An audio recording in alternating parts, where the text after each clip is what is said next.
हम सबसे शांति चाहते हैं, मगर हमारे देश की एक इंच भूमि पर भी कोई अतिक्रमण नहीं कर सकेगा।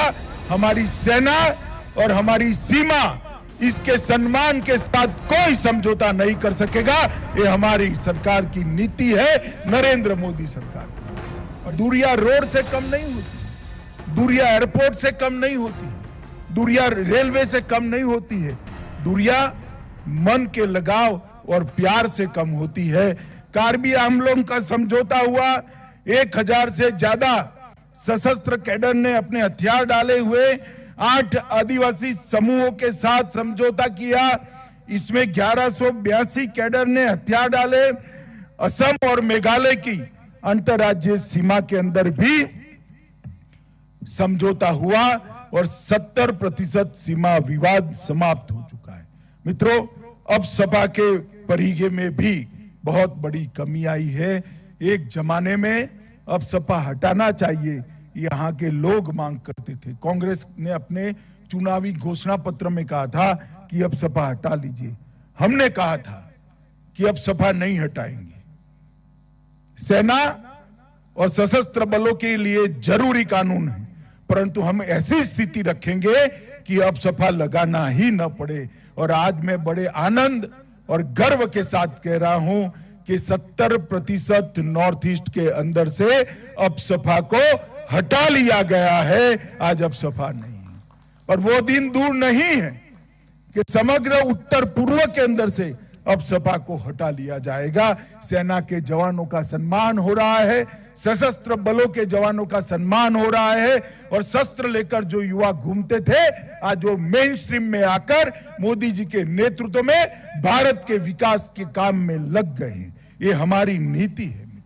सीमा के लिए भी लगभग 15,000 किलोमीटर से लंबी भूमि सीमा को हमने सुरक्षा की दृष्टि से कोई इसके अंदर कोई लोग गोताही नहीं बरतते। हमारी नीति स्पष्ट है, हम सबसे शांति चाहते हैं, मगर हमारे देश की एक इंच भूमि पर भी कोई अतिक्रमण नहीं कर सकेगा। हमारी सेना और हमारी सीमा इसके सम्मान के साथ कोई समझौता नहीं कर सकेगा। ये हमारी सरकार की नीति है, नरेंद्र मोदी सरकार की नीति। और इसके कारण हमने सीमाओं की सुरक्षा को ही राष्ट्र की सुरक्षा माना है। इसके आगे और कोई संदेश हो नहीं सकता। सीमा की सुरक्षा ही राष्ट्र की सुरक्षा होती है। इसलिए सीमा पर इंफ्रास्ट्रक्चर को नरेंद्र मोदी जी ने अपनी प्रायोरिटी में रखा है। 2014 से 2023 तक 547 किलोमीटर की बॉर्डर फेंसिंग का काम पूरा कर लिया गया है। 1100 किलोमीटर से ज्यादा बॉर्डर रोड का निर्माण किया है। 1057 किलोमीटर पर फ्लड लाइट लगाने का काम हुआ है। 468 बॉर्डर ऑब्जर्वेशन पॉइंट्स BOPs लगाने का पोस्ट लगाने का काम भी पूरा हो गया है। और मैं इतना ही कह सकता हूं कि सीमा के इंफ्रास्ट्रक्चर के डेवलपमेंट में कांग्रेस ने 12 टर्म में 12 बार उनकी सरकार आई, इसमें जो काम नहीं किया वो मोदी जी ने सिर्फ 2 टर्म के अंदर कर दिखाया है। ये बताता है कि ये सरकार की सीमा के लिए क्या प्रायोरिटी है। इसके लिए हमने भूमि अधिग्रहण करने के लिए गृह मंत्रालय को शक्तियां दी है। सीमा क्षेत्र विकास का कार्यक्रम बॉर्डर एरिया डेवलपमेंट प्रोग्राम बनाया है। सीमा व्यापार के लिए इंटीग्रेटेड चेकपोस्ट बनाई है, और इसके साथ साथ ये वाइब्रेंट विलेज कार्यक्रम को भी आगे बढ़ाया है। मित्रों, अरुणाचल के विकास के लिए भी लगभग अंतरराष्ट्रीय सीमा के 5 किलोमीटर के दायरे में आने वाले 180 गांवों को सभी मौसम में उपयोग में आने वाली सड़कों से जुड़ा है। 1859 किलोमीटर लंबे अरुणाचल फ्रंटियर हाईवे नाफरा से विजयनगर तक इसका काम शुरू हो गया है। और पिछले कुछ वर्षों में सीमावर्ती क्षेत्रों में 2500 किलोमीटर सड़कों का निर्माण कर 252 बस्तियों को जोड़ा गया है। सालाना लगभग 2000 लेन किलोमीटर का निर्माण करने का कार्यक्रम है। केंद्र सरकार द्वारा अरुणाचल सरकार को 44,000 करोड़ रुपया हमने इंफ्रास्ट्रक्चर डेवलपमेंट के लिए दिया है।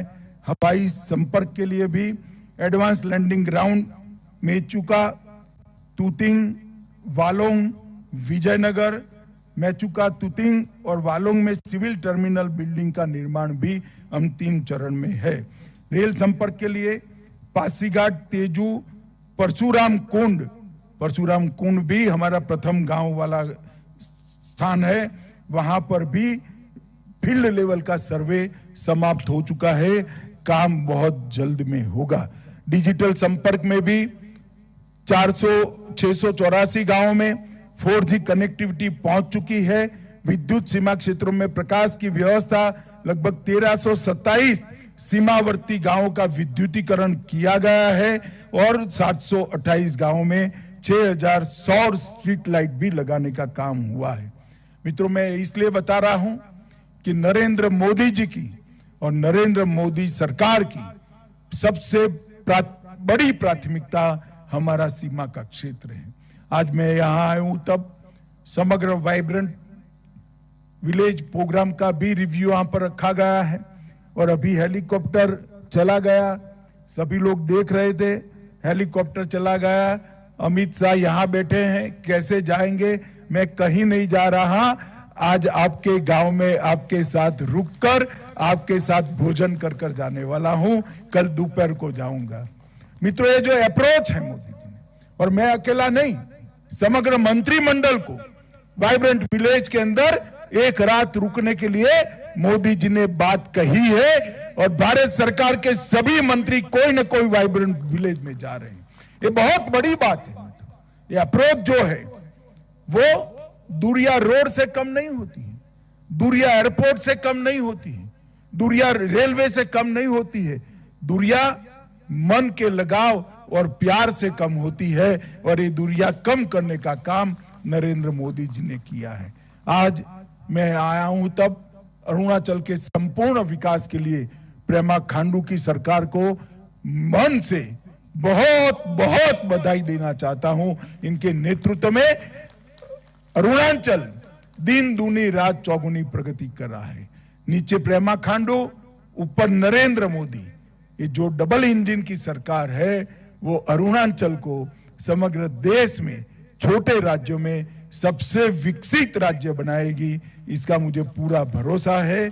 आज वाइब्रेंट विलेज के गांव वासियों को मैं हृदय से बहुत बहुत बधाई और शुभकामनाएं देना चाहता हूं।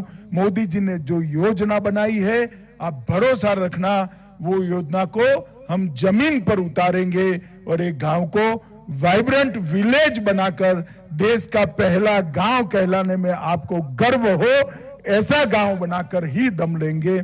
आप इतनी देरी होने के बावजूद इतने दूर दूर से पहाड़ियों पर से यहां तक आए हैं, इसलिए ये आओ भगत के लिए, ये स्वागत के लिए और आपके दर्शन करने का मुझे आपने मौका दिया, इसलिए मैं हृदय से भारत सरकार के प्रधानमंत्री और मेरी ओर से आप लोगों का बहुत बहुत धन्यवाद करता हूं, बहुत बहुत आभार व्यक्त करता हूं।